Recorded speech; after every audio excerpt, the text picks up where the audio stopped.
1947 সাল নয়, তার 90 বছর আগেই ভারতবর্ষ স্বাধীন হয়ে যেত।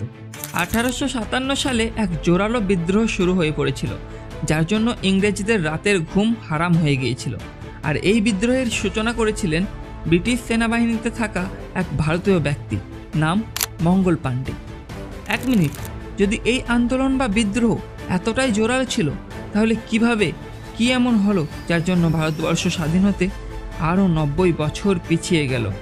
কাদের জন্য ভারতের এই স্বাধীনতা আন্দোলন সফল হয়নি? চলুন আজকের ভিডিওতে সবটা নিয়ে আলোচনা করি। আমি রকি আপনাদের সাথে, আর আপনারা দেখছেন রিসার্চ উইথ রকি। ইংরেজদের অত্যাচার ভারতীয়দের ওপর এতটাই বেড়ে গিয়েছিল যে ব্রিটিশ সেনাবাহিনীতে থাকা ভারতীয় নাগরিকরাও এর তীব্র শিকার হয়ে পড়েছিল। ব্রিটিশ ইস্ট ইন্ডিয়া কোম্পানি এক প্রকার বন্দুক আমদানি করে, যেটি রিলোড করার জন্য বন্দুকের একটা অংশে মুখ লাগিয়ে টান দিতে হতো। কিন্তু সমস্যাটা হলো, বন্দুকের সেই অংশটা শুয়োর এবং গরুর চর্বি দিয়ে তৈরি হতো, যা হিন্দু এবং মুসলিম সম্প্রদায়ের মানুষদের কাছে ছিল ঘৃণাজনক কাজ। কিন্তু ব্রিটিশ সরকার দাবি করেন যে শুয়োর বা গরুর চর্বি বন্দুকে ব্যবহার করা হয়নি, কিন্তু পরবর্তীতে প্রমাণিত হয়ে যায় যে সত্যিই বন্দুকে শুয়োর ও গরুর চর্বি ব্যবহার করা হয়েছে। তবে এর বিরোধিতা করার সাহস কেউ করেনি। আর ঠিক সেই সময় উত্তরপ্রদেশের নওগাঁ জেলায় জন্ম নেওয়া এক যুবক মঙ্গল পাণ্ডে সাহস করে সামনে আসে এবং রুখে দাঁড়ায় ব্রিটিশ সরকারের বিরুদ্ধে এবং উচ্চ কণ্ঠে বলে ওঠে, আমরা এই বন্দুক ব্যবহার করব না।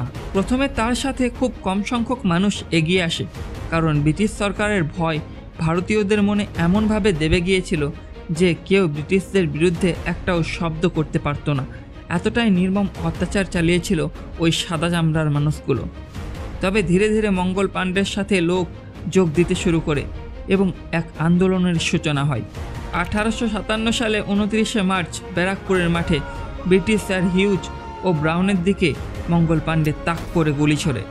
1857 সাল ব্রিটিশ শাসনের 100 বছরের মাথায় জমে উঠেছিল অসন্তোষ।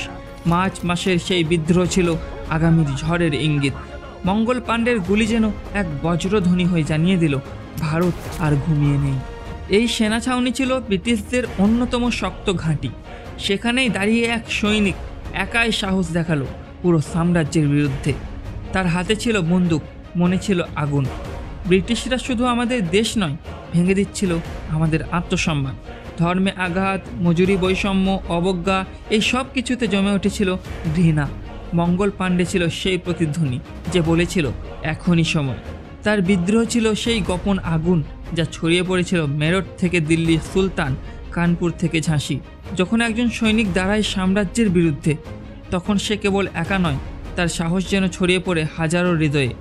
মঙ্গল পাণ্ডে একজন সিপাহী, কিন্তু তার গুলির আওয়াজ পৌঁছে গিয়েছিল সারা ভারতে। 1857 সালের সেই সাহসিকতা ছিল প্রথম আগুন। তারপর শুরু হলো ইতিহাসের সবচেয়ে বড় জনবিদ্রোহ। মঙ্গল পাণ্ডের ঘটনার 40 দিনের মাথায় 1857 সালের 10ই মে মেরঠ ক্যান্টনমেন্টে 85 জন সিপাহী কার্তুজ ব্যবহার করতে অস্বীকার করায় জেল খাটছিল। তাদের মুক্ত করতে সহস্র সিপাহী বিদ্রোহ ঘোষণা করেন। রাতারাতি আগুন জ্বলে ওঠে মেরঠ শহরে। মেরঠের সিপাহীরা পৌঁছে যায় দিল্লিতে। তারা বাহাদুর শাহ জাফরকে বলেন, আপনি আমাদের সম্রাট। 1857 সালের 11ই মে দিল্লির রাজ দরবারে ঘোষণা হয়, মুঘল সম্রাটই ভারতের নেতা। বৃদ্ধ সম্রাট, যিনি প্রায় অবসরে গিয়েছিলেন, আবার দাঁড়ালেন বিদ্রোহের মুখে। মহারাষ্ট্রের পেশোয়াদারের উত্তরসূরি নানা সাহেব তার অধিকার অস্বীকার করেছিল ইস্ট ইন্ডিয়া কোম্পানি। মঙ্গল পাণ্ডের বিদ্রোহ দেখেই সে বুঝে যায় সময় এসেছে জবাব দেওয়ার। সে কানপুর দখল করে ঘোষণা করে, ইংরেজদের রাজত্ব শেষ। ঝাঁসির রানীকে বলা হয়েছিল, তুমি একটা নারী, তুমি যুদ্ধ করতেই পারো না। কিন্তু মঙ্গল পাণ্ডে দেখিয়ে দিয়েছিল, আত্মসম্মানের লড়াই কেবল পুরুষ একচিটিয়া নয়। রানী লক্ষ্মীবাই তরবারি তুলে নিলেন এবং বললেন, আমি আমার ঝাঁসি দেব না। সে যুদ্ধ করেছিল মা হয়ে, সৈনিক হয়ে, নেত্রী হয়ে। তবে জোরালো লড়াই হওয়ার পরও বিভিন্ন কারণে এই বিদ্রোহ ব্যর্থ হয়, যার ফলে ভারতের স্বাধীনতা আরও 90 বছর পিছিয়ে যায়।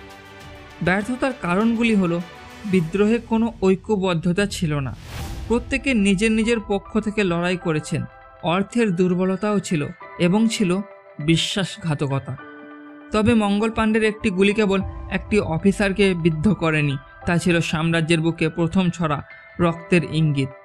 তার বিদ্রোহ ছিল সুরের সূচনা, আর তার পেছনে এসে দাঁড়িয়েছিল হাজারো মুক্তিকামী। শেষে এটাই বলবো, মঙ্গল পাণ্ডে দেশের জন্য প্রাণটাও বিসর্জন করেছেন এবং একাই দাঁড়িয়েছিলেন ব্রিটিশ সাম্রাজ্যের বিরুদ্ধে যখন তার সাথে কেউ ছিল না।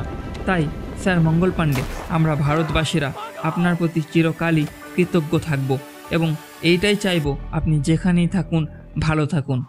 এইরকম ইতিহাসভিত্তিক আলোচনামূলক ফ্যাক্ট আরও জানতে সাবস্ক্রাইব করুন রিসার্চ উইথ রকি।